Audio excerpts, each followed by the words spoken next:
Benvingudes, benvinguts i, per suposat, benvingudis a Rock del Queer. No, així no. Rock del Queer! Oh, sempre m'equivoco. Rock del Queer Podcast.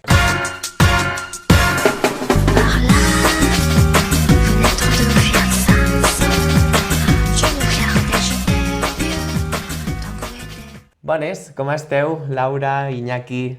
Bona Molt bé. nit. Bueno, doncs estem en un nou episodi del Rock del Queer Podcast, ara ho he dit bé. No està preparat, I llavors, avui, doncs, és per vosaltres, que esteu a l'altre costat, que esteu a casa, és dia 28 de juny de 2026 i és el dia de l'orgull LGBTIQA+. Així que, moltes felicitats, molt feliç orgull a tothom. Tot i que nosaltres estem gravant una setmana, 15 dies abans. Ja sabeu que la nostra temporalitat és fluida. Llavors, com de costum, doncs, farem per un primer moment un repàs ràpid de les notícies, que avui només en tenim una, podem analitzar una miqueta, i després ens tirarem al tema principal, que és un tema del qual tenim bastantes ganes, que és el tema dels referents LGBTIQA+, en la cultura popular, que de fet a l'episodi anterior és veritat que havíem parlat una miqueta, havíem donat algunes pistetes i bueno, havíem parlat d'algun personatge, però avui doncs, ens hem tirat una mica més a la piscina i anirem més endins. Si us sembla, podem començar amb el tema notícies. Sí? Per cert, abans de continuar, gràcies per haver vingut a la marxa de l'orgull d'Andorra de 2026. Gràcies per haver estat als concerts, als actes i també al matí a la gravació en directe del capítol. Ha sigut tot un èxit. Sí? Hi ha hagut molta assistència. Jo ja ho estic visualitzant, en retrospectiva. Espera, podem utilitzar algun dels elements que tenim a la taula per veure el futur? Sí, o el passat, en aquest cas. Com ho veieu? Jo veig ple de gent. Està peta de gent. Molt bé. És increïble. Espejito, Anem. espejito. Heu fet molt bona feina, Doncs això ha sigut un superèxit. Després ja veureu per què ho tenim, això aquí, Ha sigut un èxit, un superèxit magnífic. I, bueno, com de costum hem de continuar la reivindicació, la lluita i que estem aquí i estarem sempre. Fa 3 episodis que ho diem, no tornarem als marges i sempre estarem allà mentre estiguem aquí. I persones LGTBIQ+, LGBTIQA+, n'hi ha hagut en tota la història i en continuarà havent. I aquí estem. I aquí estem. Ni un pas enrere. Ni un pas enrere. Val, doncs justament, mira, la notícia que portava ens pot donar una mica el fil per això del lema de ni un pas enrere. Perquè és important que hi siguem, és important que continuem fent la nostra reivindicació, la nostra lluita. Perquè, per exemple, a l'Ajuntament de Totana, és que ho tinc aquí apuntat, un segonet. No, això és una altra cosa. A l'Ajuntament de Totana, a Múrcia, l'Ajuntament, evidentment regit per la dreta i l'extrema dreta, PP i Vox, han fet com un acord per aprovar els seus pressupostos i dintre d'aquest acord doncs, hi havia certes cosetes com per exemple que no volien que hi hagués actes de l'orgull LGTB aquest any. Això sí que seria un pas enrere. Doncs bàsicament l'és en aquell poblet, a Totana.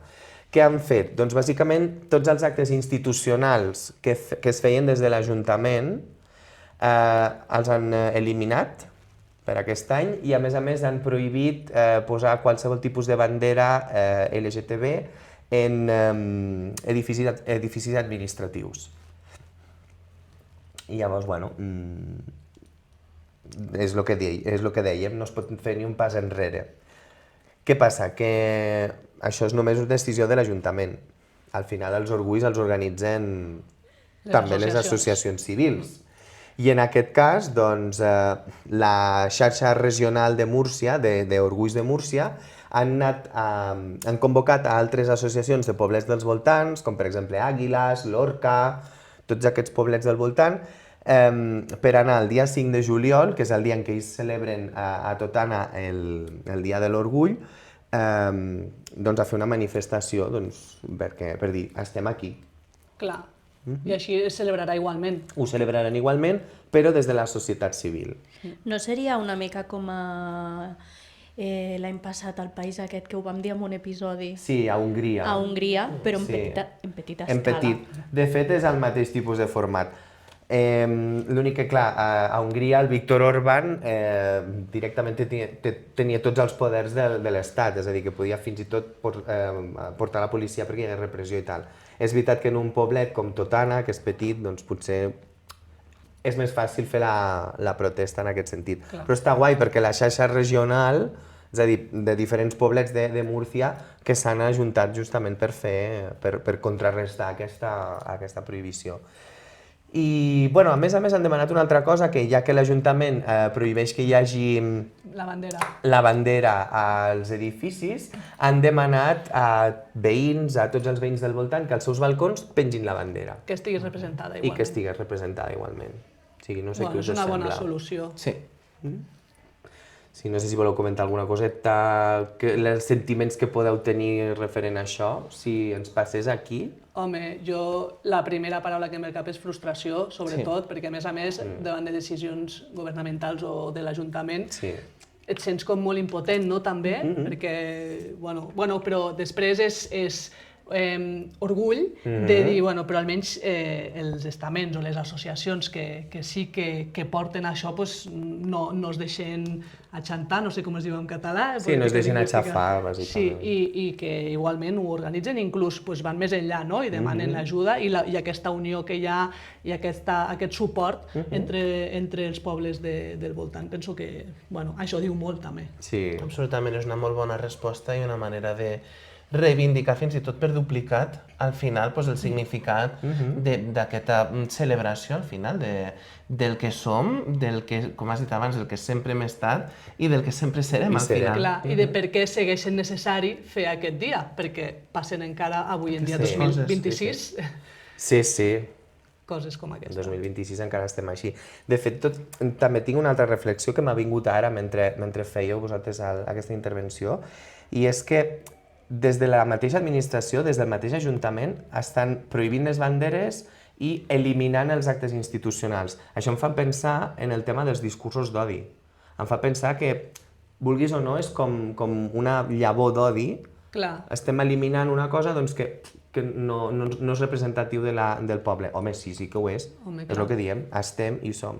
Llavors, esborrar també unes realitats em sembla que també forma part d'aquest odi. i de cara a la resta de ciutadania el missatge que estan transmitint és aquest, que, bueno, que per sort... Però clar, aquí s'hauria de veure llavors la gent que pugui estar més dubitativa o que de per si ja té LGTBIQ-fòbia, doncs igual els hi reivindique de no, mira, veus, jo ja sabia que això no estava bé. Correcte.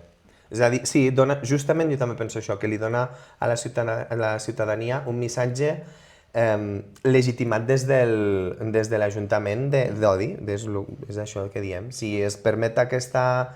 O sigui, si els que manen estan dient que això ho hem de treure perquè no ens representa, perquè no està bé pel que sigui, doncs el que ho pense del poble, doncs evidentment Exacte. li estan donant la raó. Per això és importantíssima la resposta de la societat civil, perquè al final és una mica com una mena d'equilibri, entre cometes, amb el sentit de dir, per una banda s'està dient això no és prioritari, això no és correcte, i la resposta de dir exactament el mateix, no, això és el que no és correcte. Sí, correcte. Exacte. És així, tal qual.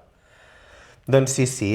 També una altra cosa, ja que la resposta ha sigut comunitària entre diferents associacions de diferents poblets, em fa pensar també una mica en el projecte aquest que s'està portant a terme des de Pride Barcelona, que em sembla que ho hem esmentat en algun altre capítol, i des de Diversant, per exemple, també ens hi hem adherit, i és que Pride Barcelona està fent una xarxa, ho torno a repetir, soc molt pesat, una xarxa d'orgulls rurals i més petits en català, o sigui, de parla catalana, justament per tenir com una xarxa més forta. Bueno, de fet, el lema de l'escut d'Andorra, la unió fa la força, Exacte. crec que va totalment reflexada. Llavors, si mai hi ha algun ajuntament o fins i tot aquí a Andorra, si en algun moment hi ha alguna decisió administrativa que diguin que, doncs, que no hi ha representació, que no es fan actes o que no se'ns permet com a societat civil fer els actes de l'orgull,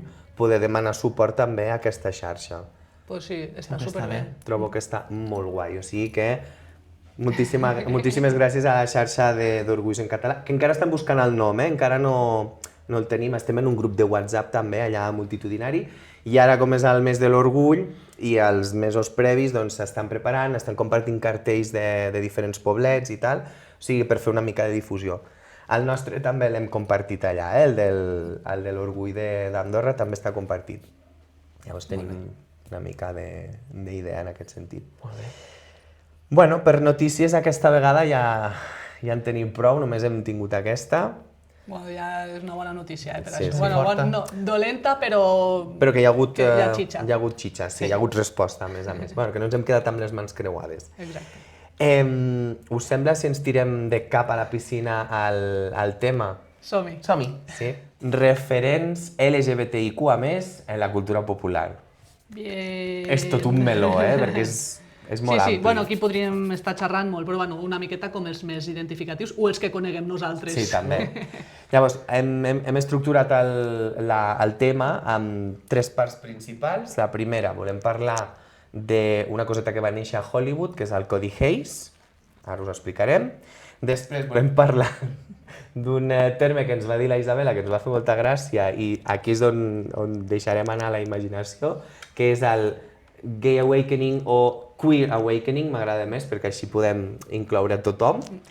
I finalment hem preparat un petit joc, així una cosa una mica lúdica, que no us desvelo encara el què, però després ho veurem, amb els nostres referents, què pensem. Llavors, si us sembla, ens tirem ja de cap a la història. S'ha de tenir en compte una cosa, i és la nostra generació. Bueno, sí, és... Qui ens escolti, ja suposo que ja entenc que hi haurà varietat d'edats, M'imagino. però nosaltres ja tenim una edat, amb la qual igual els referents... Segons el més periòdic, recents o més som joves- gent jove. És veritat. Que a l'entrevista que ens van fer, el reportatge ho deien un grup de joves, dic, bueno, vale. Ens quedem amb aquesta versió. Vale. S'accepta, Pues no hi ha s'accepta. problema. S'accepta perfectament. Vale.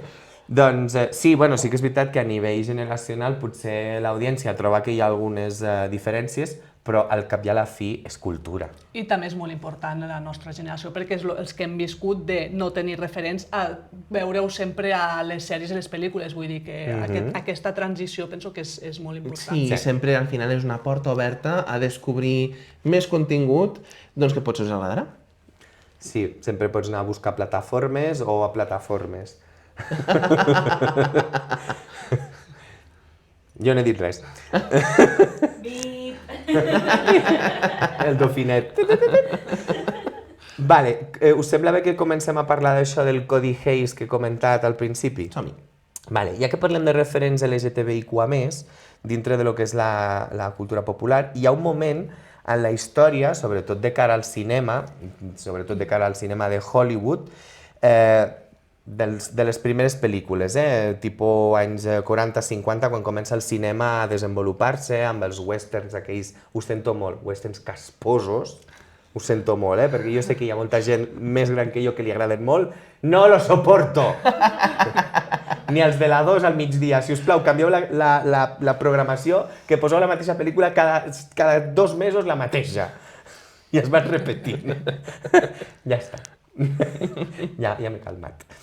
Llavors, el Codi Hayes, aquest va néixer justament, això ho veureu als westerns aquests, va néixer com un codi en el que s'havien de respectar certes normes a l'hora de representar personatges i situacions. M'explico. Hi havia, tinc algunes cosetes aquí apuntades, hi havia alguns apunts com tot el que fos comportaments morals havien de ser sumament estrictes.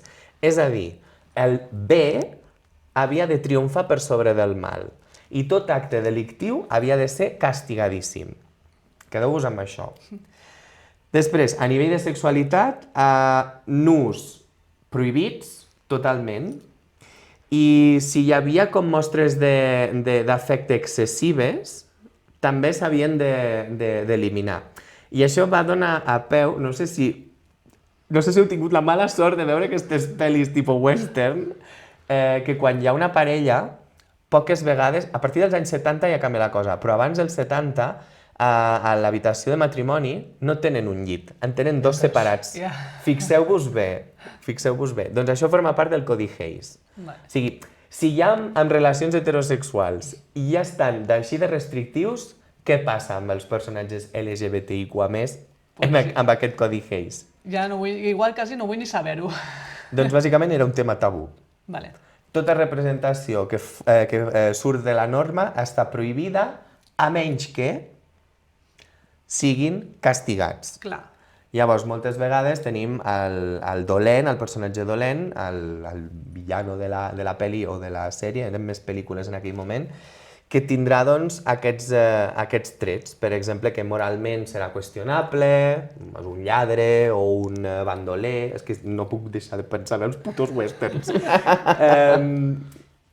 Llavors tindrà aquestes característiques. Clar, i així el que fas és ensenyar que està malament. Vull dir, tu ensenyes el referent, però és un referent que en veritat ningú vol ser. Voilà.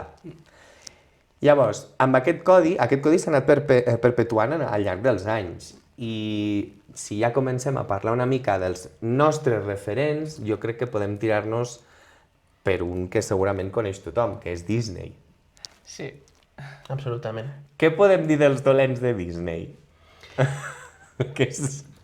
Els dolents de Disney tenen una codificació queer evident, amb referències en alguns casos. Estic pensant doncs, en Úrsula, de la Sirenita. Que la veu molt greu. La veu molt greu, que a més està inspirada directament d'una drag queen, la drag queen Divine.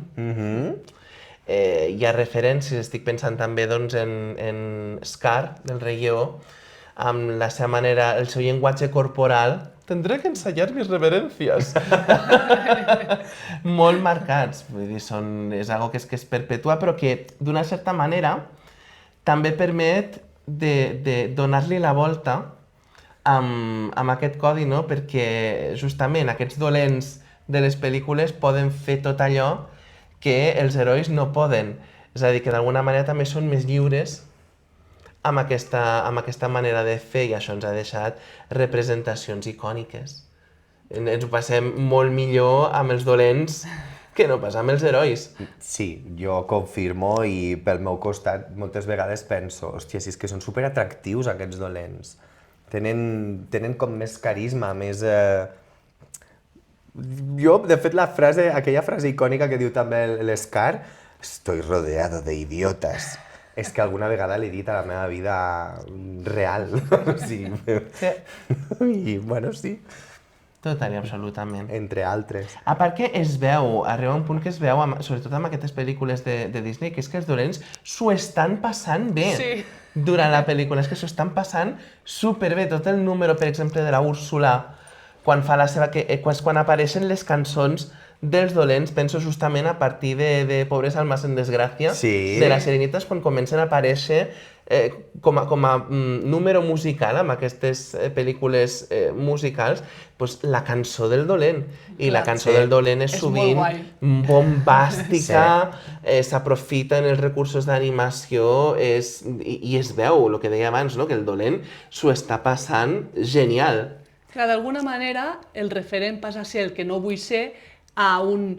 Bueno, és el dolent, però és guai, no? Una miqueta... Ja estan fent aquesta transformació, una miqueta. Però això és més de cara... Jo penso que és més de cara a l'usuari. És a dir, a nosaltres, a qui mirem la pel·lícula. Sobretot crec, això no sé, perquè persones ja... Cadascun és del seu pare i de la seva mare, però penso, per exemple, en tots nosaltres que no som heterosexuals o cis... o sigui, normatius. O tots normatius. És que no som normatius. Sí, més fàcil. Tothom que no som normatius, quan veiem aquest personatge, per un costat sí que podem tenir al principi el tipus de moralitat per l'educació que hem rebut, aquest és el dolent, no sé què, no sé quantos, però quan tu et vas desenvolupant i veus que no ets com la norma, i veus justament això que deies tu, Iñaki, que el dolent s'ho està passant bomba, que a més les cançons són com molt rimbombants, és com tot un espectacle, et comences a pensar de, ui, això a mi em crida, o sigui, trobo que és... Que m'acabes de fer pensar una cosa, igual surto una mica del tema, però Ves. el meu germà, quan era petit, preadolescent, ell sempre volia ser el dolent de la pel·lícula. Veus?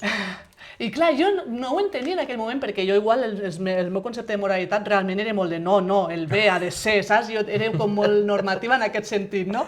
I Cody Hayes. I el meu germà era com més obert, més lliure, més revolucionari, no? I clar, té tot el sentit, o sigui, en veritat, pintaven els dolents d'una manera que és que realment cridava l'atenció. Hi ha l'acudit a internet, conforme els dolents de Disney són els herois que fa massa temps que estan treballant de cara al públic. Hòstia, seria totalment real, això? M'agrada. Doncs sí. Hòstia, que fort. I estic pensant també que amb el tema de la Sirenita, ja no només la cançó de la Úrsula, però últimament ha sortit... ho he vist per xarxes, m'ha sortit així per xarxes, ara que parlem de representació LGTB, i bueno, això de personatges. Les cançons de la Sirenita estaven composades per un compositor homosexual, justament, i totes les cançons tenen un subtext de sortida de l'armari, de voler... La cançó de la Ariel, quan està dintre de la cova, la de parte de él, és com un cant a la sortida justament de l'armari per ser lliure, per formar part del món real i no de la mentida que està vivint. Clar. Llavors em fa pensar una mica en això, que hi havia com la... Això, clar, ha sortit ara, i em fa pensar que hi ha aquesta representació com oculta. Sí, total i absolutament, vull dir, eren una parella, ara se m'escapen els noms, però eren una parella que efectivament, vull dir, eren obertament homosexuals i de fet penso que un d'ells va morir de sida. Sí. De fet, aquest que tu dius que va morir, estaven composant les cançons d'Aladín. Sí. Quan ho estaven fent, i no va arribar a veure la pel·lícula al final. Era realment una parella que, clar, és el que comentaves, vull dir, també hi havia la manera de subvertir el codi, no? És a dir, dintre dels límits del codi, però com capgirant-lo una mica cap a favor del col·lectiu també, Sí. no? I de fer passar missatges també reivindicatius d'una certa manera. Totalment. Sempre a través del prisma dels personatges, però si s'analitza una mica es veu que hi ha... Ho hem anat rebent a nivell de subtext i després ja, a mesura que ens hem anat fent grans, hem dit no, aquí hem de sortir de l'armari, ens hem de reivindicar. Ha sigut gràcies a això, segur. I la realitat al final ens avala perquè s'està molt més còmode i molt més lliure fora. Fora de l'armari que dintre. Ho dono fe. Sí, perquè darrere de les tovalloles, malament. Molt malament. Té polilles. Doncs sí, el tema d'això, els dolents de Disney. No sé si, a part dintre d'això del Cody Hayes, jo crec que podem deixar-lo ja... No se m'ha hagut res més. Sí, al final el que sí que puc dir és que a través justament, perquè ha estat òbviament tot això un procés, no? A través d'aquesta subversió d'aquest codi, no? Que ens ha donat aquests personatges tan memorables, que encara avui en dia continuem cantant les cançons, repetint les frases, vull dir, són personatges que han deixat la seva marca. Això també penso que ha obert una mica el camí a que no només siguin els dolents que acaben representats d'aquesta manera més alliberats, sinó que de mica en mica hem aconseguit arribar a personatges que són els bons de la pel·lícula, però que també formen part d'aquest espectre no normatiu. Bueno, com el cas de Mulan, que al Sí. final és una persona, és una dona cis hetero, però en un moment donat es fa passar per home i bueno, és també igual molta gent que en el seu moment estigués dubtant o igual veient aquest personatge, encara que ella no ho fos, la gent que ho veigués pensaria, ostres, doncs mira, a mi m'agradaria, saps? És com que et dona aquest referent d'alguna manera. Hi ha Ara una que- cançó de Mulan que moltes persones trans, sobretot homes trans, que sempre els diuen no malinterpretis, és igual, ho pots lo que tu vulguis és per tu, saps? O sigui, i aquesta cançó és com crec que és Yo puedo ser un hombre... Haré un hombre de ti o Hay un algo hombre així, en ti. sí, la del Li Shang. I aquesta cançó els hi agrada molt perquè es veuen molt representats en en això, o sigui, que potser la història no tiene nada que ver i tot lo que tu quieras, però la cançó dona molt peu a que et sentis molt identificat.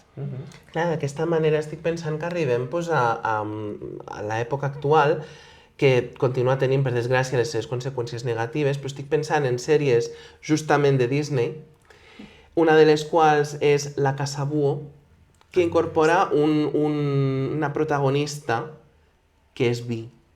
Ah, molt bé. Obertament, perquè de fet, clar, la història és una mica trista perquè, per desgràcia, per això i pel fet de que també es tractava el tema de la bruixeria, perquè la protagonista... És aquella Rosetta... No, no? Vol ser doncs, aprenent de bruixa amb un altre món, i de mica en mica pues, es va enamorant d'una altra noia, però malauradament aquesta sèrie va ser cancel·lada, justament per aquest motiu, però van dir, doncs com ens cancel·len i l'última temporada ens l'heu reduïda doncs, a només 3 capítols, ens divertirem, el que no està escrit, amb aquests capítols.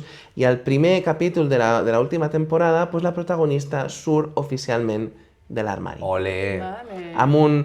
És boníssim, és amb un muntatge d'aquests de Windows Movie Maker amb Comic Sans que diu, hi, I am bi. L'haurem de veure. I la reacció de la mare d'orgull de cara a la seva filla, Hòstia, que guai. de que feliç que soc, que per fi m'ho has dit i que has trobat una persona. Vull dir, tot i que hi hagi hagut aquesta reacció negativa per part de l'empresa que porta per nom Disney, el que és el fandom, els fans, doncs ja tenen un referent Doncs sí. que és aquest personatge meravellós. No hem d'oblidar que Disney ve d'on ve, al final, i Clar. justament lo del Codi Hayes ho tenien també com molt Interioritzat. estricte i interioritzat a Disney, és a dir, que és normal que tinguem aquest tipus de representació i malauradament doncs, que en cancel·lin algunes sèries que puguin tenir la nostra representació. Amb el Codi Hayes, abans ho estava pensant, potser també amb les pel·lis de terror. És que sempre us ho dic i sempre us he dit sempre la mateixa pel·li, la del Silencio de los Corderos. Sí. Que la persona que és el dolent, Sí, lo siento l'assassí. mucho por el spoiler de hace 40 años, és una dona trans Sí, i t'ho representen com un monstre. ja no com a dona trans, sinó com parlàvem l'altre dia, travestit, però bueno, no sé què, que la vida del dia a dia va... Però al final és una persona dolentíssima. Sí. És com representacions, al terror, lo peor, no lo siguiente. O somos los primeros en morir, o coses així. Sí, t'agafen una mica el concepte del monstruo lombrosiano.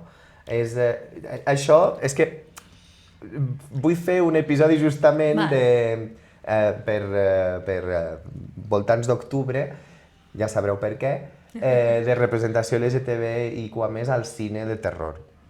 I això està guai. Lo del monstruo lombrosiano és la teoria de que tots els assassins en sèrie, els violadors, els dolents, sempre tenen un aspecte o una característica realment monstruosa, i no és així.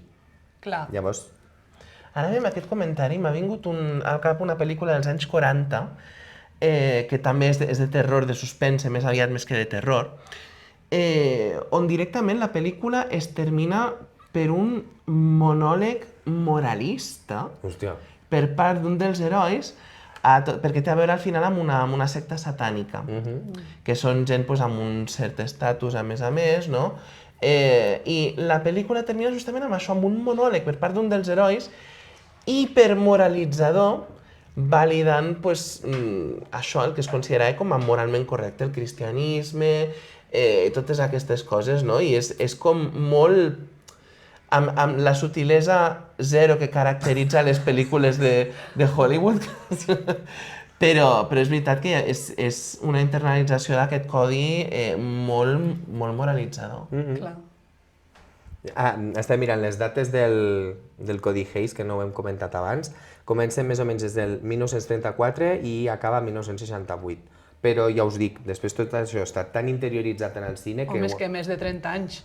Vull dir que... Clar, que no cal que estigui en actiu per estar en actiu, realment. Sí, està molt interioritzat, al final, va dintre del codi de l'ADN de les pel·lícules, al final.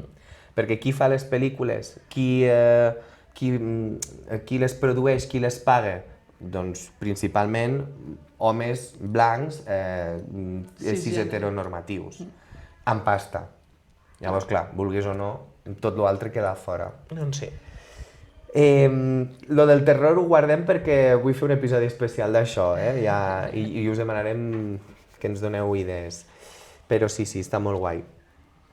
Vale, havent parlat justament d'això, del Codi Hayes i com s'ha anat aplicant, hem agafat l'exemple de Disney perquè potser és el més senzillet de reconèixer per nosaltres, però, clar, hem parlat de la representació, diguem, negativa dels personatges LGTBIQA+, dintre del cine, de les pel·lícules i sèries, però també hauríem de parlar de l'altre vessant, hauríem de parlar dels personatges que potser ens han donat una vida distinta o un pensament diferent.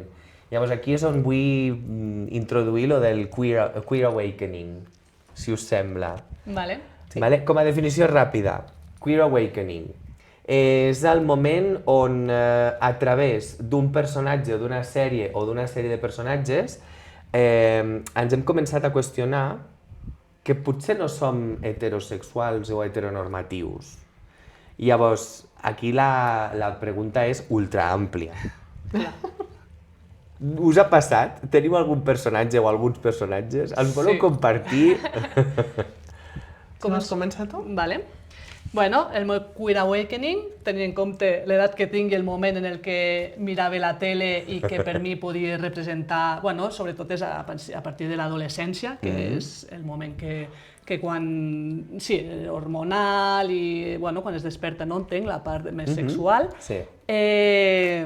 Com no, Xena, la princesa guerrera, The Warrior Princess, evidentment, obviously. Bueno, explicaré una miqueta el cas de Xena perquè a més té matisos. És a dir, Xena sí que realment ha sigut un referent a nivell mundial, pràcticament, per moltes noies lesbianes o bisexuals. També bisexuals, molt important, perquè aquí hi ha tot el tema aquest. A més, Xena és un referent de dona forta, empoderada, protagonista. O sigui, ella inicialment, la idea de Xena era un personatge secundari d'Hèrcules. Sí, era un spin-off d'Hèrcules. Sí, i va tenir tant èxit que van fer una sèrie d'ella. I, bueno, doncs ella i la seva gran acompanyant Gabriel tenen una relació clarament amorosa. Què passa? Que en aquella època es va crear el 1995, en aquella època que fossis obertament queer o homosexual era algo que no estava ben vist, i llavors queda en el subtext, no? Què vol dir que queda en el subtext? Que tu veus clarament una relació amorosa entre les dues dones, però després, durant els capítols de les sèries, cadascuna té les seves relacions esporàdiques amb homes. Amb altres homes. El que passa és que després sempre tornen cap a elles.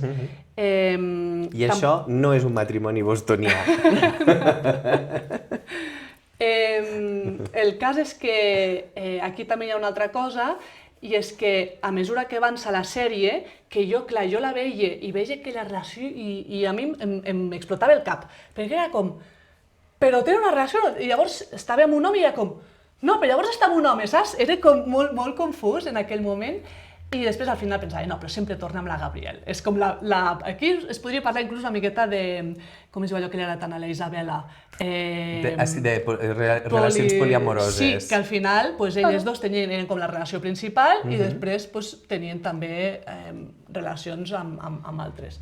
A mesura que avança la sèrie, ja cap al final, sí que comença a haver-hi algun petonet, algun piquito. Sí, cap al final. Que això sí que després era com molt...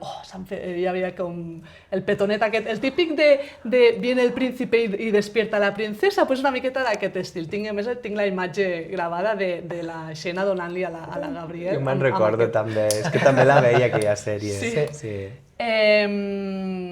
Bueno, la mateixa Lucy Lawless, que és Sí. l'actriu principal de Xena, ella mateixa en un moment donat afirma que per ella pues, eren una parella i que inclús va dir la frase de they're married men, en plan de tio, no et facis il·lusions, que estan Que estan casades, casades, saps?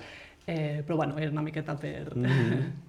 Molt guai. El meu I cas tu? és una mica diferent, perquè en el meu cas, clar, jo sóc asexual, és a dir, que realment, si parlem de Queer Awakening, sí que és veritat que recordo que quan jo vaig néixer, jo soc del 89, sí que és veritat que de petit les sèries que hi havia era molt... Hi havia molt el rotllo... Hi havia sèries amb rotllo molt macho, no? Vull dir, estic pensant en Renegado, cosetes per les citos del rotllo motero, a mi sempre m'agrada. Jo tengo mi tipo. Però si hem de parlar del Queer Awakening amb majúscules, que en el meu cas, pues, em va cridar molt l'atenció per com d'extravagant es podia arribar a ser Uma Thurman fent de Hiedra Venenosa a Batman i Robin. Oh, és veritat. Allà dir- darrere de càmeres ho celebren, Sí, continua sent el meu personatge preferit de la pel·lícula. És a dir, un passo genial cada cop que apareix Uma Thurman amb escena. I continuo encara a data d'avui trobant fascinants tots els vestits que aporta, l'ús del maquillatge, de tanta purpurina corporal, no? Vull dir, continua sent, pues, jo recordo que em va marcar molt en aquella època. I per mi seria això. Mira, que curiós. Si no, a data d'avui encara puc continuar dient, sisplau, Jason Momoa, llámame. A todos. Yes! Som molt guapos. Podem ser poliamorosos, Da igual. Lo compartimos. Bueno, jo us el deixo. I per tu, David? M'agradava en un moment, però ara ja està. Ja us el regalo. Pati. Jo també us el deixo. Jo és que tinc una llista una mica llarga, però si n'haig d'escollir un d'aquests, jo em tiro més al món de l'anime. Vale? Sí que és veritat que tenia a la llista Hércules, Clar. però no el de Disney. Tenia del qual va sortir la sèrie de Xena, la princesa guerrera. Perquè aquell actor, clar, el veies amb aquella melena, amb el xalequito aquell de... Sí, amb l'armilla aquella com de pell, els pantalons de cuir... Clar, i ho veies i era com... Uau, hòstia, pedazo tiarrón. Ara l'he tornat a veure i ja no em sembla tan atractiu, no? Però en aquell moment de l'adolescència sí que el veia que era un pedazo d'home. Però realment, que vaig tenir així una miqueta més el gust aquest de Queer Awakening, per mi va ser el Ranma. Per mi va ser el Ranma. Que a més, és clar, és molt graciós perquè quan li tiraven aigua freda es transformava en noia i quan li tiraven aigua calenta doncs tornava a ser un noi. Llavors, m'agradava molt el rotllo aquest d'aquesta dualitat, però a mi lo que era lo que m'atreia del personatge no era quan estava de noia, sinó de noi, però la manera de fer que tenia i el rotllo aquest, la competició que tenia amb la seva promesa, amb la Akane, m'agradava bastant perquè tots dos es portaven supermalament, però a ell a mi, no sé, em trobava superatractiu i deia, ai, este chico, m'encantaria ser Akane i pelear-me con él. Que bo. Però no, en realitat no em volia barallar amb Ara ell. que treus Ranma, hi ha una corrent que no sé molt bé com funciona, però sí que ho havia sentit i igual ho relaciono, que és el gender fluid. Sí? Hi ha gent que es considera gender fluid, que igual uns dies se senten més homes, uns dies més dones, és a dir, no sé molt bé com funciona, no puc parlar-ne perquè tampoc ho conec molt, però bueno, igual Ranma podria ser el Queer Awakening de la gent que es considera gender fluid. O fins i tot de gent trans. Clar, també. Sí.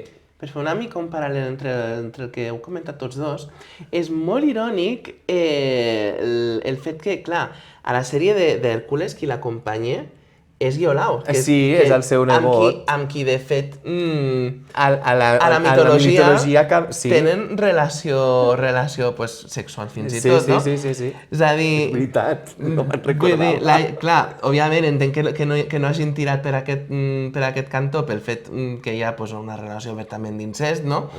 Però d'haver pogut tenir el paral·lel entre les dues sèries que són com bessones, no? que totes dues tinguessin una relació queer, hagués estat. És veritat, no me'n recordava que anava Yolau amb ell. És veritat. Per parafrasejar Destripando la Historia, y Yolau, su puñetero sobrino. Com som de friquis! Que bona! Hòstia, és veritat, no me'n recordava d'això. Que fort. Pues sí, a mi em va passar això amb el Ranma. Després una mica amb el Ryoga, saps? El que es transformava en porquet, perquè també la rivalitat després que tenien ells dos, aquí deia, ¿se están peleando o se están persiguiendo? Ah. I llavors, Bueno, clar, el Ryoga perseguía al Ranma clarament. Era com, Ranma, como, no sé si te voy a matar o voy a acabar contigo. no, t'haig de derrotar per quedar-me amb la Kane, Clar. però... Però bueno, era molt obsessiu. I era massa obsessiu. Sí. Igual que l'altre, no recordo el nom, però és un que està enamorat de la Ranma noia. Sí, el Kuno, Clar, el que anava amb l'espasa de fusta. Exacte, sí. Que també és molt obsessiu. I tonto. En veritat ell està enamorat de les dos, de la Kane i de la Ranma. Hi ha un moment que els hi demana sortir a les dues a la vegada. Sí. Totes dues hi foten un cop de puny i surten volant. És veritat, és veritat. Teniu... bueno, ja que ens hem tirat a l'anime, i aquí també hi ha molta tela que tallar, Sí. hi ha molts animes, molts mangas, sobretot d'aquesta època, dels anys 90 i tal, en la que crec que hi ha moltíssima representació LGTB, i després m'agradaria també fer un petit punt de com s'ha tractat aquesta representació quan ens ha arribat aquí a nosaltres, perquè des del Japó ha sortit d'una manera i ha passat per una censura prèvia. Vale. Us he fet una mica de spoiler, però ja ho veureu. Puc fer... Dale canya. M'estaven recordant quan parlava ella d'Hèrcules i tal. És que no me'n recordo del nom de la peli. Hi ha un... Ja us ho buscaré, vale? Després ho posaré a producció. Que la peli aquesta, quan va sortir, el personatge que l'acompanyava, el productor li va dir sou parella. I l'altre no ho sabia, perquè també era homòfob, en aquell moment era com tot molt homòfobo, i li va dir sou parella, i aleshores es veu a la peli com l'altre intenta apropar-se i fer-li com carinyets, i l'altre li va fent així, li va apartant la mà, i no me'n recordo del nom, perquè a sobre és com una pel·li tipus Hèrcules, en el que va amb un acompanyant i tal, i va sortir també fa 20 anys una altra adaptació, però no me'n recordo del nom. Bueno, quan te'n recordis... Quan me'n recordi la posarem, ho i és que busquem vaig i ho veure fa afegim per poc aquí. un vídeo d'això. Aquí o a dalt ho posem. Vaig veure fa poc un vídeo d'això en el que deia això i digo, que curiós, perquè la dinàmica en la pel·lícula, tu potser penses que són que no tenen res i l'altre el repudia, però en realitat no, són parella. Que fort. Ostres. Tornant al manga i a l'anime, hòstia, ho hem de buscar això, Ho hem de buscar. Bueno, tirem per lo que tenim primer a mà, que és el que tenim a sobre de la taula. Avui doncs ens acompanyen un tomo d'un manga, ens acompanyen uns ceptres i ens acompanya El mirall que veu el futur. el mirall. Suposo que ho deveu reconèixer, si no ho podeu llegir, però és el manga de Sailor Moon, que crec que va ser una cosa bastant revolucionària als anys 90 per moltíssima gent i sobretot per moltíssima gent queer, per molts motius, per molts motius. Un dels primers és justament, o sigui, un dels principals és la parella que es veu a la portada d'aquest. Són la Haruka i la Michiru, són les dues Sailor Urano i Neptú, i totes dues, a la història original, apareixen ja des d'un bon principi com a parella. O sigui, són dues noies adolescents, són guerreres, i són Sailors, i són parella. Curiositats d'elles, abans de res, la Haruka, la del cabell més curt, sí que es presenta amb un look molt masculinitzat, que a més ella és corredora de cotxes de Fórmula 1 a l'anime dels 90, i la Michiru, la noia del cabell llarg, és violinista, és música. Llavors, hi ha com una mica la separació a nivell d'expressió de gènere, que molts personatges es pensen que la Haruka és un noi, però després, pum, descobreixen que no, que són dues noies i efectivament són parella. Molt xula la relació que tenen, a més tenen molta complicitat entre elles dues, des del minut 1 fins a l'últim capítol. Ara bé, què va passar quan ens va arribar aquesta història aquí? Jo he vist la sèrie i no tenia ni idea que hi havia personatges queer. O sigui, això ha passat. Ara t'explicaré per què. T'explicaré per què. Però si tu llegeixes el manga original o veus la sèrie, o sigui, o veus l'anime, sense que hagi passat el filtre de la censura, te n'adones. Perquè és explícit, a més hi ha comentaris molt divertits. Hi ha un moment on està la Haruka penjant d'un precipici, la Michiru l'està agafant i el comentari és: ostres, em sembla que hauries de deixar de menjar dolços perquè no et puc agafar, no et puc tornar a pujar. I li contesta la Haruka: no deies el mateix ahir a la nit al llit. Ojo, O sigui, és totalment explícit, està fet expressament. Totalment. Vale. No se n'amaguen gens. No es van amagar en cap moment. Llavors, què ens passa? Que el doblatge, quan va arribar aquí, les van fer passar per cosines. Llavors era com molt properes sense arribar a ser la relació. Llavors, clar, el doblatge, aquestes converses, per exemple, tan explícites, les van haver de fer piruetes, perquè si no era com una mica incestuós. Van fer un reguió. Sí, bàsicament. bàsicament.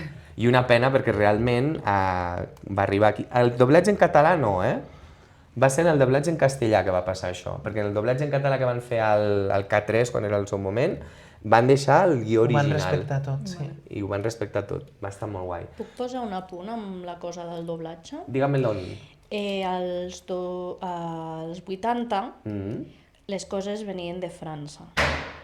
Algú està celebrant Sant Joan abans d'hora. Sí.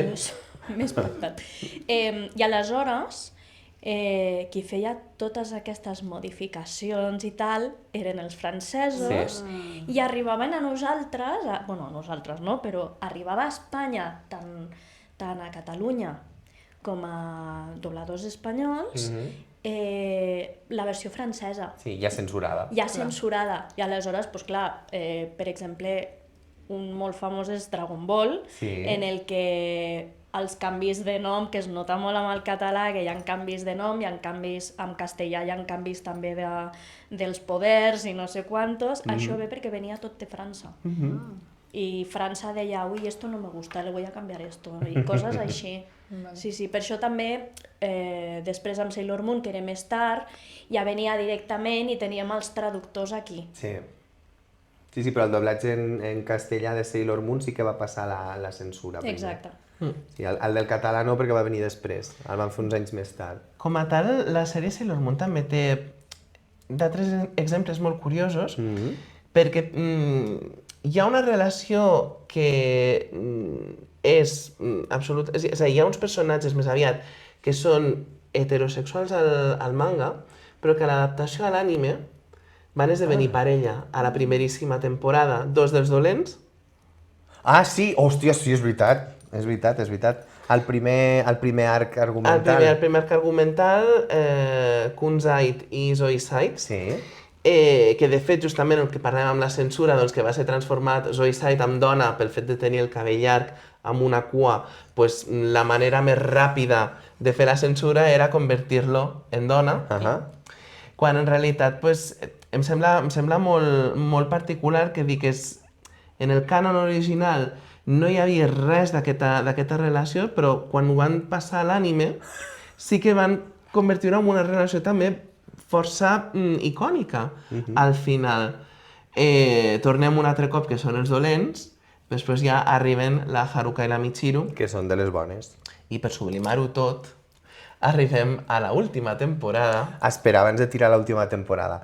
Amb Zoisite i Kunzite, quan es fa que tenen una relació, en un doblatge fan que Zoisite el transformen en dona, però és que en altre doblatge, jo me'n recordo en el doblatge castellà, que eren tiet i nebot. i tenien una relació romàntica. Llavors era com, ho heu acabat d'espatllar amb això, eh? Sí. O sigui, volíeu fer-ho censurat i l'heu cagat encara més. Total i absolutament, són maneres de liar encara més la troca. Una cosa que era absolutament senzilla de fer, Que era una parella homosexual i ja està. bàsicament. Sí, No, no, no. no. Més enllà, no cal... Van fer incest. Lo mateix amb la Haruka i la Michiru, perquè també als Es van Estats fer Units, cosines. com bé s'ha comentat, doncs, que arriba de França, que imagino que també ha passat el filtre abans Sí. dels Estats Units, no? Que també es va fer pues, aquesta idea de que eren cosines. Eren cosines. Sí. És que ho espatllen encara més, eh? Literalment.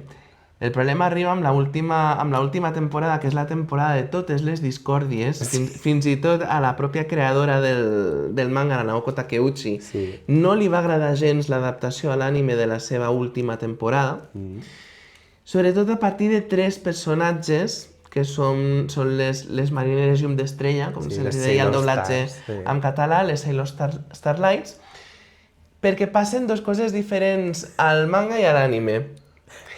Al manga són dones que es vesteixen d'homes a la seva vida civil, perquè formen un grup de música, són cantants, però la seva autèntica identitat és de dona. És a dir, només estan posant roba d'home per fer-se passar per homes.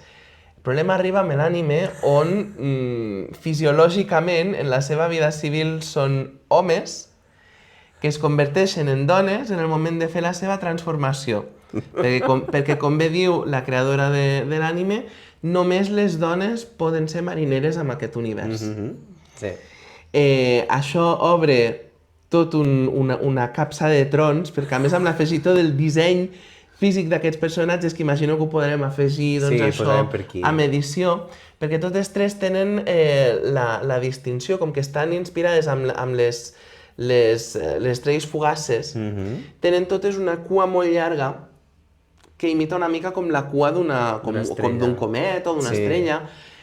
La creadora no en volia saber res d'aquesta cua, les volia representar amb cabell curt, directament, Sí. que hagués estat el look absolutament trencador, inspirat, si em permeteu, d'una gira de Madonna justament sí. a l'any, juraria, 91-92, Sí, és veritat. quan ella treu el seu àlbum Eròtica, la gira que fa, si veieu els primers minuts d'aquella gira, ella porta doncs, un biquini amb uns guants negres llargs i unes botes com de altes, làtex. que jo quan ho vaig veure, vaig pensar més amb el micròfon sense fil, que vaig pensar, però si això és l'uniforme de les Starlights, Al revés. al revés, vull dir, òbviament inspirat. Doncs no, l'argument va ser per poder vendre nines d'aquests personatges els hem de posar el cabell llarg. Vaja. I aleshores ella va fer el compromís, no?, amb aquella cua llarga. Però sí, fins i tot ella no n'està gens satisfeta de l'adaptació de la seva feina Que fort. al format anime. Que fort, que fort. I justament el fet d'haver inclòs aquests personatges fa que a molts països, com pot ser França, per exemple, com pot ser els Estats Units, aquesta temporada directament no s'emet. No es va emetre. Vale. És veritat, hi ha llocs on no l'han conegut. Sí, L'Arco Stars. Narcostars. I després també hi ha Cardcaptor Sakura, que aquí també Ostres. hi ha Sakura, Sí, Caçadora de Cartes. melonazo Aquí també, ja eh? Però bueno, igual potser podem deixar-ho per si després a la tercera part igual apareix. Vale, sí. Vale. Sí, sí. Abans de passar a la tercera part... No, jo tinc més referents, per parlar. Vale, Doncs vale. endavant, no? Pues tira. The L Word. Coi, sí.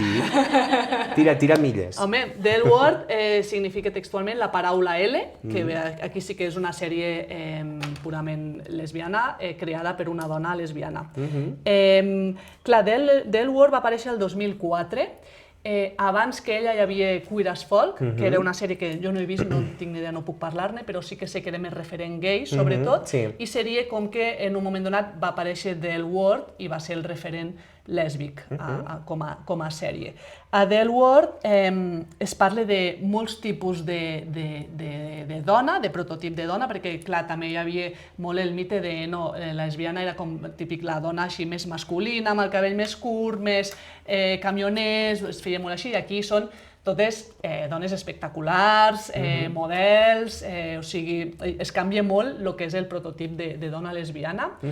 També hi ha, al principi de tot, hi ha una transformació de noia hetero a noia lesbiana, que és la Jenny, que aquí sí que hi ha una qüestió que igual a nivell de les persones bisexuals, jo no sé per elles com haurà sigut, però la Jenny era una noia que està casada amb un home, que es muden a viure penso que és a Los Angeles, que parla, mira, no sé ni on passa però bueno, en una capital així cèntrica d'Estats Units, i llavors coneix a la Marina, que és espectacular, que li agradaria a qualsevol persona, sigui hetero, sigui homosexual, és igual, la Marina no pot no agradar a algú, i és com que la sedueix i comença a tenir una relació amb ella. I després aquest personatge, la Jenny, lesbianitza, inclús es talla el cabell i llavors hi ha aquesta transformació. Aquí jo no sé si la mateixa Elaine Chaiken, que és la creadora de L Word, va voler fer aquesta transició en plan de com que a les pel·lícules antigament passava al revés, que inclús els referents lèsbics acabaven amb una parella home, aquí és al revés. És un referent heterosexual que acaba sent una lesbiana, o sigui, declarada. Sí, sí. Però bueno, aquí igual s'hagués pogut deixar com a bisexual, simplement, i ja està. També hi ha altres referents bisexuals, però sí que és cert que se'n parla molt poc i això és una de les crítiques de la sèrie, que tot i ser una obertura a nivell de referent queer, hi ha poca representació de bisexualitat i hi ha poca representació de personatges racialitzats. També. Que sí que n'hi ha algun, per exemple, una de les... està dintre del grup, les protagonistes són un grup d'amigues, i llavors al voltant d'aquest grup hi ha una... Bueno, la Beth és una persona mestissa, però més tirant cap a blanca, per ser racialitzada és molt blanca, i després hi ha la seva germana, que ella sí que és completament negra. I aquí tens aquesta representació, però hi ha poca més representació en aquest sentit. A veure, es diu The L World. Que no surti gent bisexual, doncs...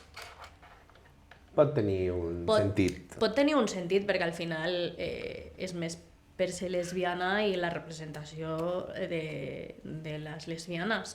Clar, si fos The Sapphica World, doncs et diria... S'ha de veure el capítol que es parla d'això per entendre. Seria una bona idea de sèrie, de Sapphica World. De Sapphica World, que contempla totes les persones que tenen un romanç entre dones, no?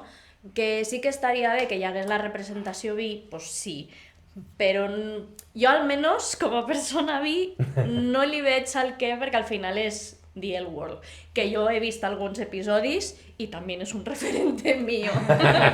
Bueno, siempre pueden ser ideas de spin-offs, ¿no? Sí, claro. Es como, uy, esto me está gustando. ¿Por qué?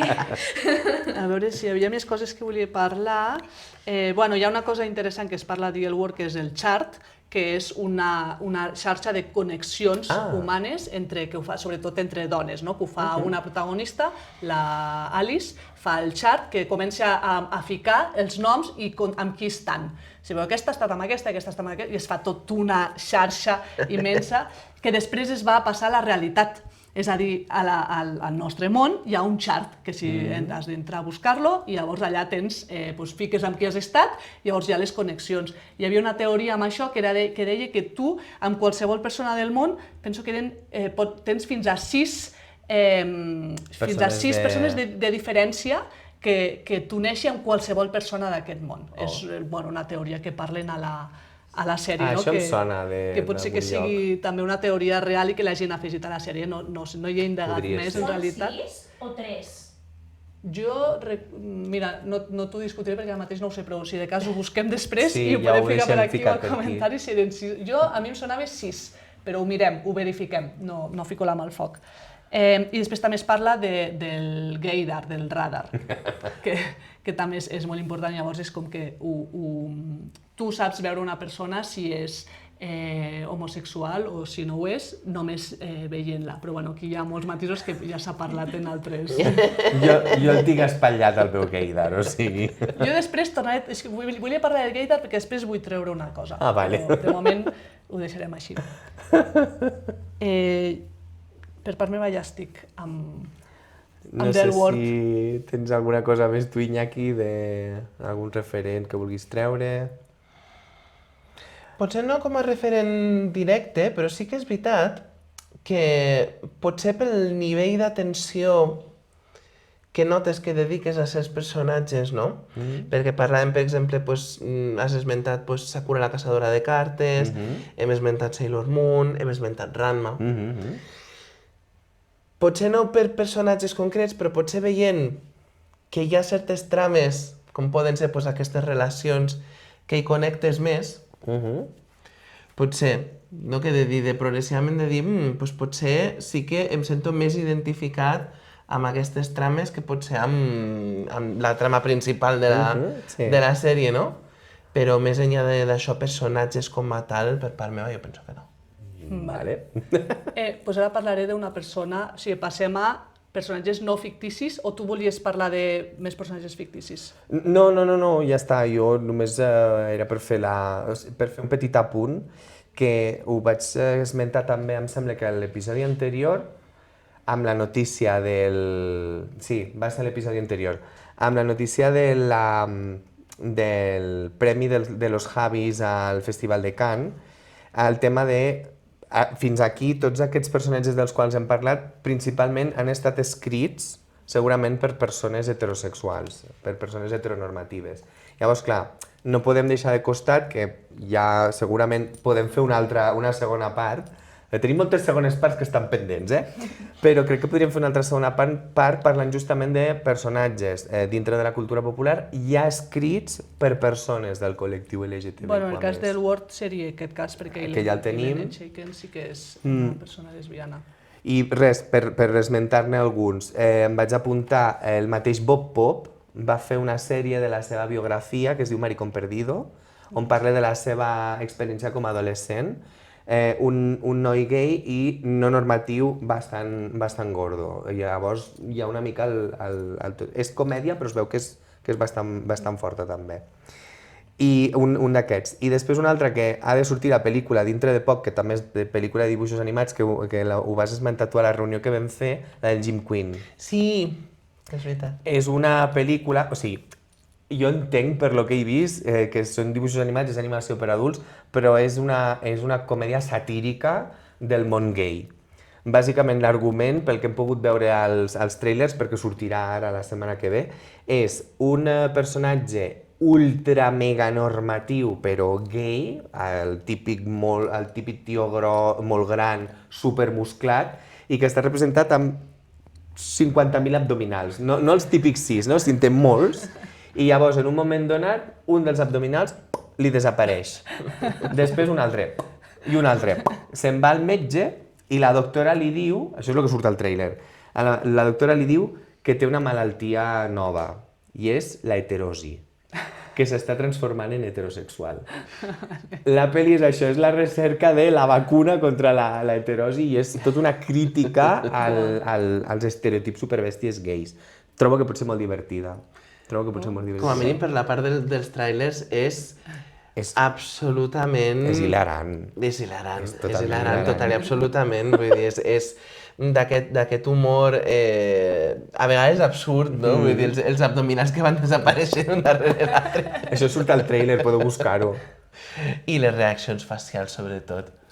Quan li diuen que ha contret aquesta malaltia. I li diu, Jim, t'estàs tornant heterosexual. És una gran mala notícia. Sí, molt mala. Pues sí, jo tinc ganes de veure-la. I a més l'actor, o sigui, el que ha fet la veu del personatge, el Jim Quinn, era un actor porno als anys 90. Oh, que bo. El François Sagat. Sí. Passem a la part final. No? Falten referents reals, perquè hem parlat només de referents... La cultura popular. Sí, però jo volia parlar d'un referent que és un actor, que és Elliot Page. Ah, sí. que penso que és molt important perquè ell va sortir primer en una pel·lícula com a... com es deia? Juno. Sí, la pel·lícula és Juno, però el nom de l'actor era Ellen Page. Era una noia que va fer la pel·lícula de Juno. Després. Clar, en aquell moment era Juno. I jo volia treure del gaydar perquè veient la pel·lícula de Juno, clar, ella està representant un paper d'una noia que es queda una noia heterosexual que es queda embarassada i tot, no? Però jo la veia i pensava, jo veig algo estrany aquí. O sigui, era com que jo li percibia, era com... De fet, vaig pensar, dic, l'actriu és lesbiana. O sigui, ho vaig pensar tal qual. Vaig veure la pel·lícula de Juno, vaig pensar, l'actriu és lesbiana, però està representant un paper d'una dona heterosexual. I després, a Umbrella Academy, més a més, mentre està fent la sèrie, fa una transició. I llavors aprofiten la seva transició perquè ell mateix, a la sèrie, també fa la transició, llavors és el personatge trans dintre de la sèrie, o sigui que està molt ben lligat. Està ben integrat, està molt bé. I llavors és Elliot Page i és aquest personatge actor trans i després referent trans dintre de la sèrie d'Umbrella Academy. Molt bé. No és la primera pel·lícula que va fer, la de Juno. En va fer una molt més heavy abans. Sí? Hard Candy.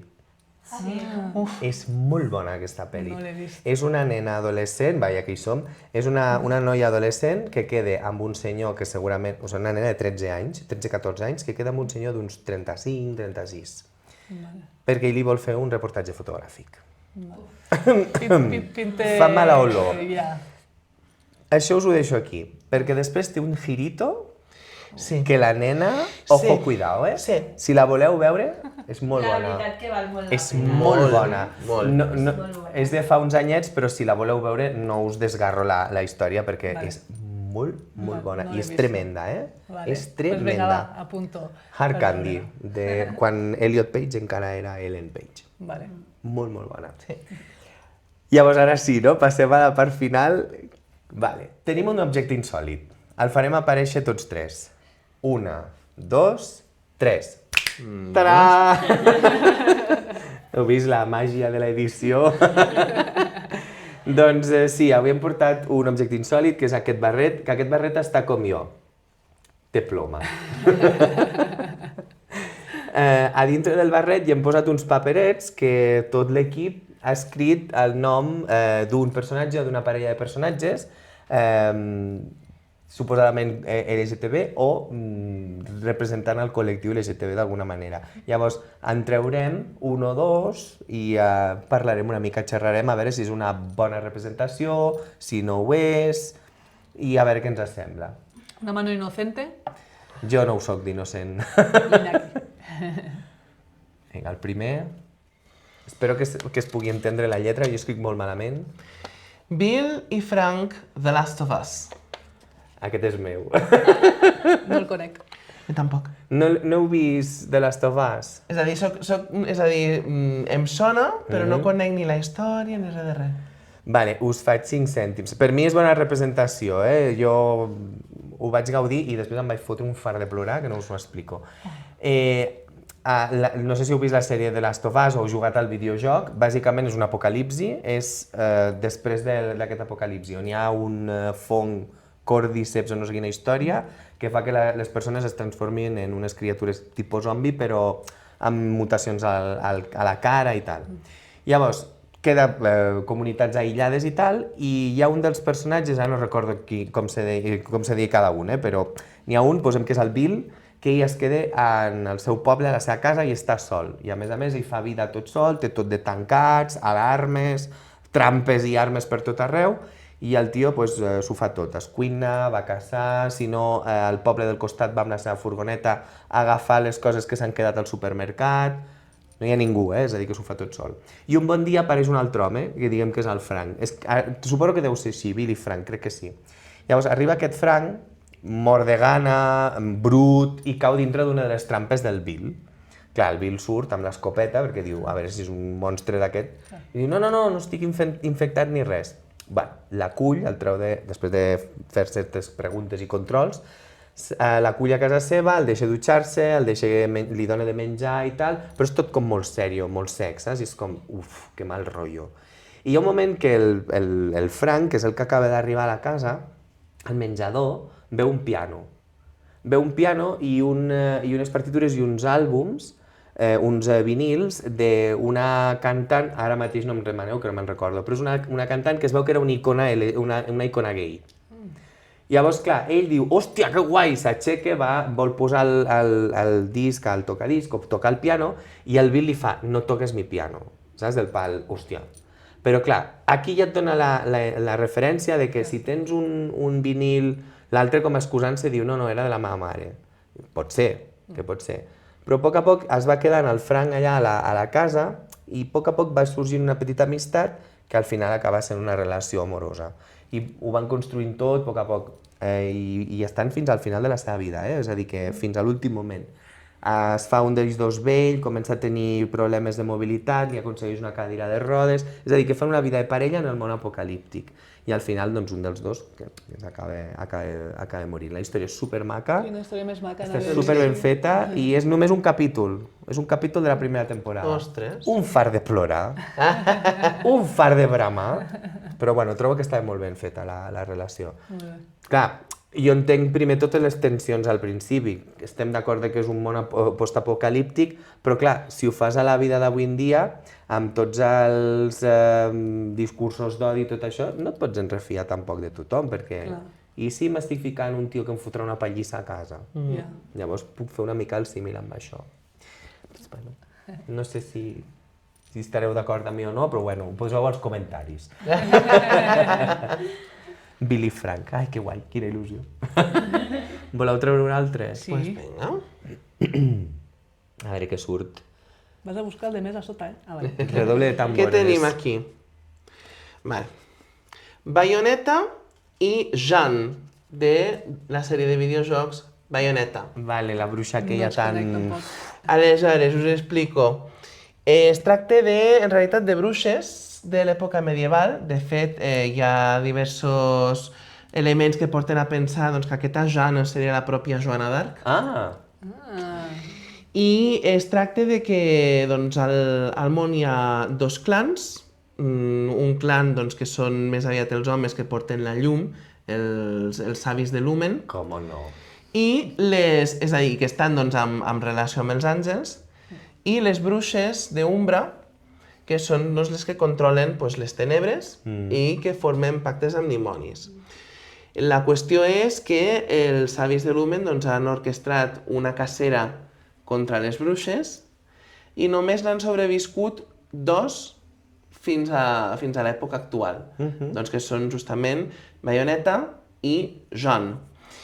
I de les dos, una ha passat 500 anys adormida al fons d'un llac, que és la pròpia Bayonetta, que no recorda el seu nom original, Bayonetta és un pseudònim, i doncs Jeanne és qui la va una mica burxant perquè vagi recuperant els seus records, i al principi se li presenta doncs, com una enemiga. Al principi se li presenta com una antagonista, però quan ella recupera tots els seus records i recorda doncs, el seu nom original, recorda què és el que va passar i que en realitat doncs, la figura de la Jeanne és un personatge molt més simpàtic de cara cap a ella i per part dels creadors i del fandom tothom està molt convençut de que són parella. O sigui, la Jeanne en veritat sí que sabia qui era la Bayonetta. Vale, llavors per això la burxa, Ella s'ha mantingut, recordar. efectivament, ella s'ha mantingut viva tot aquest temps, que de fet és molt bo perquè els creadors han pensat en feines del dia a dia doncs, que fan tant una com l'altra, i la Jeanne seria professora d'història, mentre que la Bayonetta seria monja. El qual és perfecte, perquè a més Bayonetta és un personatge És molt exuberant. molt exuberant, molt sexualment actiu, és una dona que està totalment en control de la seva sexualitat i que la fa servir justament com a arma. Sí. És a dir, molts dels seus atacs doncs són elements de tortura medieval que tenen relació amb el BDSM. Uf. És molt bèstia. Jo no hi he jugat, però és veritat que hi ha una estètica així. Sí, el look d'ella, de fet, és molt dominatrix. És molt dominatrix, però és que és ella la que està en control de totes les situacions en qualsevol moment. És a dir, és impressionant com a personatge la força que arriba a tenir de caràcter la Bayonetta, però és que la Jeanne tampoc es queda curta. Vull dir, són dos personatges que són molt segures d'elles mateixes, que estan en control total de la seva sexualitat, que no està vist de cap de les maneres com algo negatiu. I penso que és un exemple molt divertit, francament, de parella, com a mínim, lèsbica. I el fet que la fiquen com a monja en la vida actual la fa com o sigui, com si estigués en un armari de la seva pròpia... Clar, perquè al no recordar-ho seria aquest l'armari. És a dir, clar, ella... M'he enganxat, la de veure. Està guai. Ella fins i És tot... un videojoc. Ella fins i tot, un cop ha recuperat la seva memòria, és que no s'amaga gens de totes les seves exuberàncies, perquè fins i tot el seu vestit que porta com a monja no té res a veure amb el vestit tradicional de monja, vull dir, porta pantalons acampanats, vull dir, tot el maquillatge a sobre, vull dir, és impressionant i realment... La seva essència surt igualment, tot i... Total i absolutament. I el bo és que els creadors han fet dibuixos diversos, no?, d'escenes quotidianes on queda claríssim que viuen juntes, no? Vull dir, el personatge de la Jeanne és algú que li costa molt aixecar-se d'hora, i hi ha un dibuix boníssim on la Bayonetta li està directament traient els llençols del llit per dir, vols fer el favor ja de despertar? Vull dir que són escenes molt així. Penso que és molt natural dintre de la seva exuberància i molt divertit com a exemple, trobo. No hi he jugat, però mira, ara ho recomano. M'has donat ganes. Excepte el tercer joc fa algo que és com que fa el que en anglès se li diu un retconning, que és com que revises el que ha passat abans i canvies una mica la història. I és veritat que els fans estan molt emprenyats amb aquests canvis, no? Però ens mantenim els que hem jugat amb aquesta saga, amb la parella principal, Bayonetta i Jeanne. Llavors sí que són un referent, un bon referent. Sí. Guai. Entrem un altre. Tenim temps? Sí, no? Com ho veieu? A veure, l'episodi és llarg. Sí, aquest episodi serà una mica llarg, però bueno. És l'últim? És el penúltim. L'últim serà el directe. Però crec que un altre sí. Sí? Vinga, va. Doncs vinga. Remueve. Remena, nena. A ver qué sale. Què surt? Rosa Díaz, Brooklyn 99. A mi no em sona. Jo tampoc. No? Doncs passeu. Aquest l'ha posat la meva cosina. Vale. Sé qui és, però no sé per què està aquí. No sé. Segundo intento. A. Mazikin i Eva, Lucifer. Ai, no l'he coneixeu?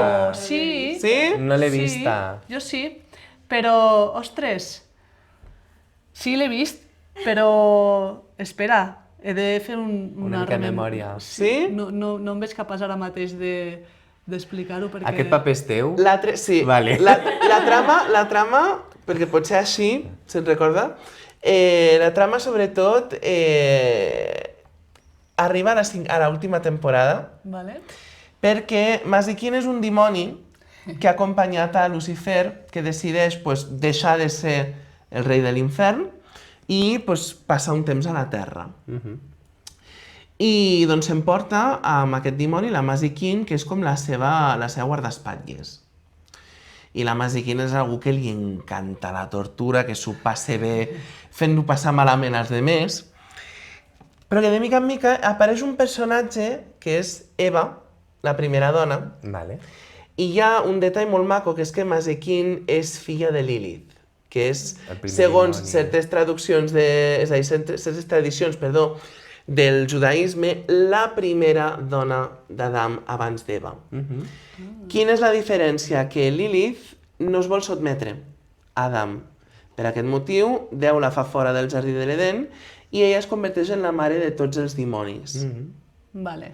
Aleshores, a partir de cert punt a la sèrie apareix justament Eva, que és un personatge que és superencantador, d'innocent, d'algú que té tota l'experiència de ser la primera dona però que encara continua trobant curiositats al món actual I doncs acaben tenint una relació, totes dues, que culmina amb un casament. Buah. Que culmina amb un casament amb l'aparició d'Adam, boníssima, Novio a la fuga. d'Adam que se sent superorgullós d'haver estat la persona responsable dels noms de tots els animals, una feina molt dura, i doncs que quan veu la situació entre...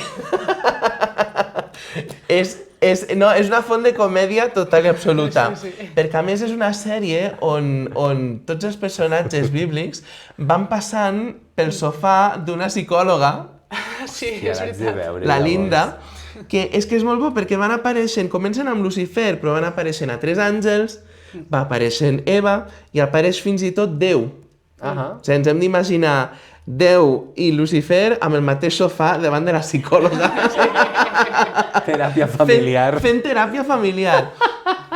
I aleshores el que fa Adam és mirar de segrestar la Masequín. No, la psicòloga, de fet. Vale. És amb ella qui la vol segrestar perquè és ella qui ha d'oficiar aquesta cerimònia. Però com que el reeduquen, entre moltes cometes, Adam, i finalment té lloc el casament, un casament que és absolutament adorable, i doncs que culmina amb una nit de noces molt interessant, on Masequín Ja, perquè apareix vestida de personatge d'anime. Pues l'he vist a la sèrie, però no m'he quedat amb aquesta... O sigui, sí, ho expliques i em venen flaixos, però no m'he quedat amb aquesta part de la trama. A mi el que em fa molta gràcia d'aquesta parella és que de manera indirecta les dues dones d'Adam han fugit d'ell. Sí. Totalment. Al final les dues dones d'Adam han decidit fugir completament del marc heteronormatiu És molt bo. i s'han adjuntat amb una generació de diferència. S'han ajuntat totes dues i ho trobo que com a de construcció bíblica Sí, totalment. és perfecta. Com és divertida. No l'he vist a la sèrie, però mira.